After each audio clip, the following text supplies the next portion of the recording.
Hello and welcome to Education UK. A valid student visa is one of the things that you most definitely need to pursue your dream of studying in the United Kingdom. But what all does the application process require and what are the do's and don'ts for that? Well, that's what we're discussing today. But first up, join us as we trace two young students who are here to get visas for their dream destination. Hi, my name is Kimberly Sarah Ireland. I'm a student at the British School in New Delhi, and I'm here at the British High Commission to find out more about the visa application process after receiving an offer to study music at Royal Holloway. Hi, my name is Simone Tandon and I'm a student of the British School. I'm here at the British High Commission to find out more about the visa application process as I have just received an offer from the London School of Economics. Hi. Hi. I'm Natasha. I work here at UK Visas and Immigration here in New Delhi. And my name is Eric Davis. I'm an entry clearance officer also here at New Delhi. Welcome. So, congratulations first of all on your offers at UK universities. Today we just want to take you through the visa application process so you understand how it works from start to finish.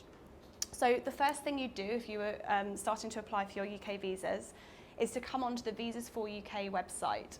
This is an online application form and you'd register and give all your details. And then you have to pay for your visa charge. Could you tell us a little more about the health surcharge? Yes, so from the 6th of April, students will need to pay up front in order to gain access to the National Health Service. They'll need to pay the health surcharge in advance, so it's £150 a year for students, and they'll need to pay that at the same time as they make their visa application and pay for their visa application. So for example, if you're doing a 3-year course, you'll need to pay £450 up front to pay for your surcharge, and that will give you access to the National Health Service for the duration of your studies. In addition, online, you'll need to book an appointment to go to the VFS Visa Application Centre. You'll go to the Visa Application Centre later to see what it's like, and it's there that you submit your visa application. Got application forms there in front of you. I'll just briefly go through what was required, okay? Obviously, at the start of it, we will be looking for, obviously, you must have a valid passport. We also look for, obviously, some new photographs, up-to-date photographs, which you must submit. The form is pretty self-explanatory. It's relatively easy to fill in. Turn over. We're looking at obviously your Tier 4 students. This is where you will fill in what college you've applied for, university you've applied for. This is your opportunity, as you can see here, to basically say what course you're studying, how long the duration is, how much money you have for the funds, and so on and so forth. Important that you take with you all the original documents that you've used and shown to obtain your CAS. What's a CAS? A CAS is a Certificate of Acceptance of Study.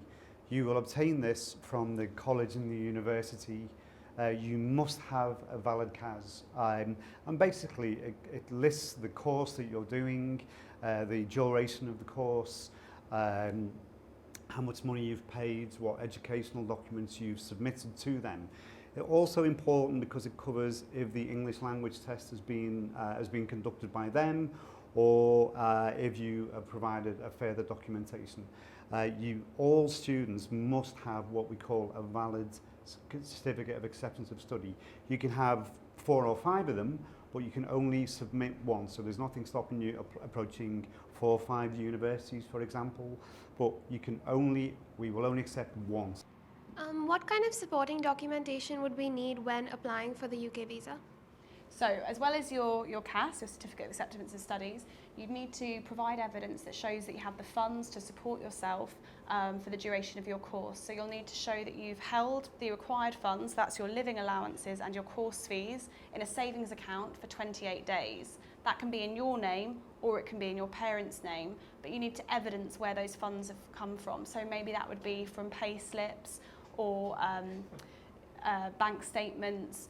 Maybe it would be from a scholarship letter or from a loan that you'd been lent, but you need to show that you have that you were able to pay for your course. In addition, you need to show your immigration history, so you need your passport, you need any previous passports, and you also need the original educational certificates that you use to apply to the UK universities. Right, so now you're going to go to the Visa Application Centre and be taken through the process of actually applying and submitting your visa. So you'll go through they'll go through your documents with you and your form with you. They'll take your fingerprints for your biometrics, and you'll also do an interview with our entry clearance officers in Sheffield, who ask you a few questions about your course and about yourselves.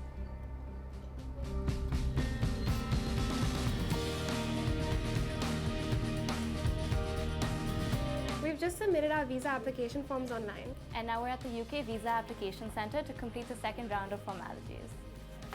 Hi, I'm Simone.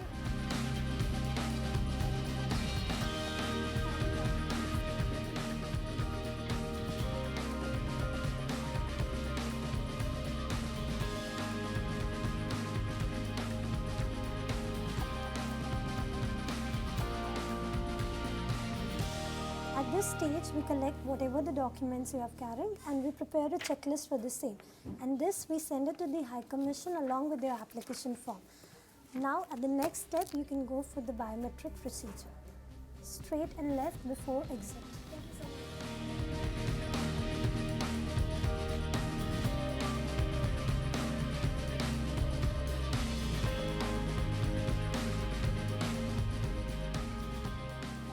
We've submitted our applications, And we're done with biometrics. and now I'm going to head inside and complete my interview.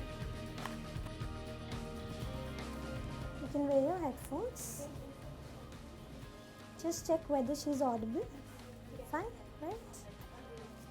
So at this stage, Kimberly is having her video interviewing with the entry clearance officer at Sheffield, wherein she's going to ask her some particulars about her application, as in her name, her date of birth, her passport number, and which institution she's going to join in UK. So this is the final stage for the UK visa application for student visa.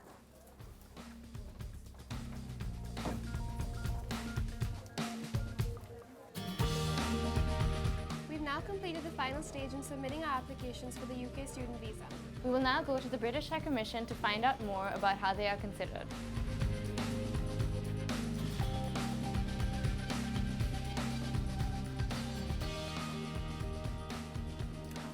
Hi, welcome again. Welcome again. So you've been to the Visa Application Centre, you've submitted your documents. Once you've submitted your visa application form, all that information will come back here to the British High Commission, and this is where your visa will be assessed. Okay, I'll talk you through roughly the process that we look for. So as an entry clearance officer, as I say, the first thing we look at is obviously the CAS. So we look to make sure that you have attached with your application form the original documentation that you use to obtain the CAS.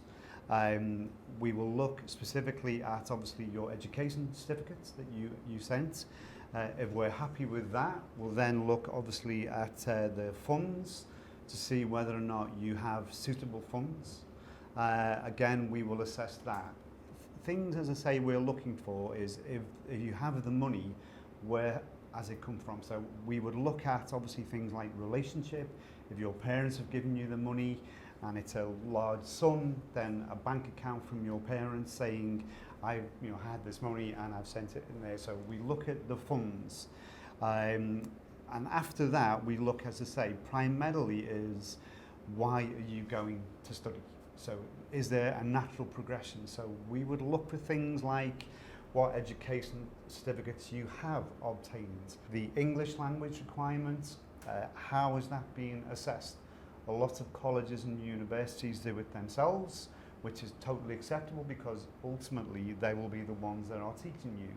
So if they are happy that you could go and study and obtain the course that you have applied for, then we tend to be happy as well. You would have seen a short or had a short interview conducted at the Visa Application Centre by our colleagues in Sheffield. They will assess the English.